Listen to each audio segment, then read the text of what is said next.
The eastern side of St. James is expected to welcome 4,000 hotel rooms in the next 5 years. The development is planned for the Adelphi area of the parish, and as you will hear in this report, the road network will also benefit from the investments.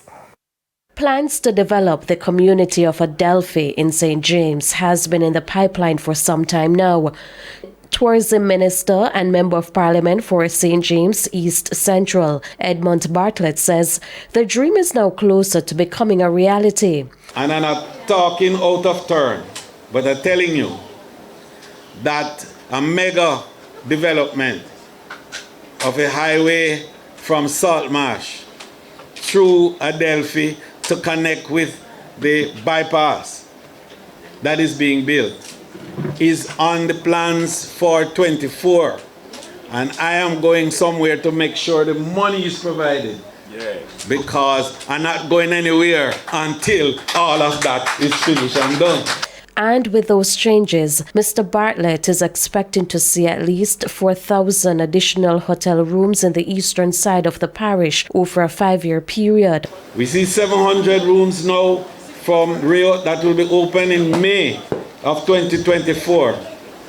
And I'm going to London to meet with a certain company to discuss the expansion and the development of a new hotel next to Royalton in the Falmouth area.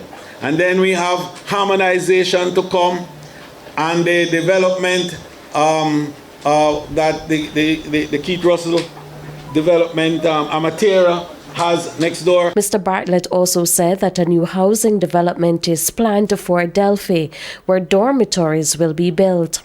Those rooms will benefit people working in and around the area. People will work in Falmouth and the hotels over there, and work in Montego Bay and live here in Adelphi and Content and Blytheston and Dumfries. So we want to make this entire area the real dormitory area.